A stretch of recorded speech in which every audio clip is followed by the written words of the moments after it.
您举的特别多的例子是日本以及就是韩国，这些都是以出口为它的一个开始的驱动模式，驱动了这个经济从这种城镇化经济体往黄金时期经济体的这么一个发展的这个过程。您觉得除了出口之外，这些国家，比如说核地区，它还有什么共性的驱动经济从这个城镇化到黄金时期的规律吗？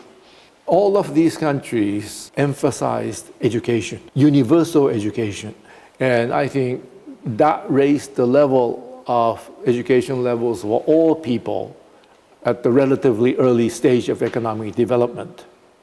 And I think that allowed these East Asian countries to do much better once export-led model of economic growth was put on them. Whereas many other parts of the world, universal education is still limited. And so even if they try to do export-led model of economic growth, they might not have enough workers who can work in a factory, understand the instructions and things like that. 描述了就是说，当一个经济体，比如说日本啊，它进入了这个被追赶的经济体这个阶段之后，一般经济的就是发展速度它会慢下来。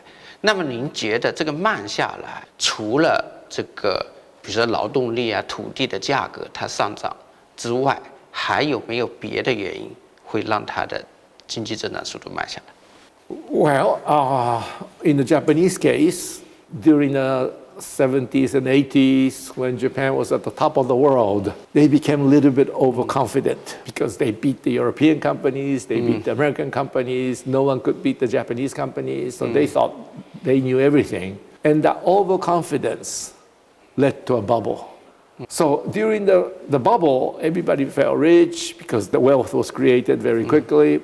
Once the bubble burst, asset prices collapsed. In a bubble, people typically borrow money to invest, to leverage themselves up. So when the bubble burst, all these borrowings are still there, but asset prices collapse. So people have to repair their balance sheets because they're all technically bankrupt. Commercial real estate prices in Japan fell 87% nationwide. Not just a little corner of Tokyo, the entire country. So your debt is here, but at the same time, Japanese cars, Japanese cameras, they were still selling very well.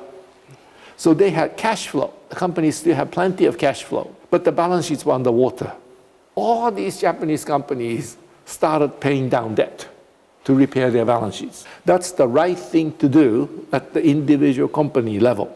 But the problem is, when everyone does this all at the same time, you get into a different set of problems, because in the national economy, if someone is saving money or paying down debt, you need someone on the other side borrowing and spending money.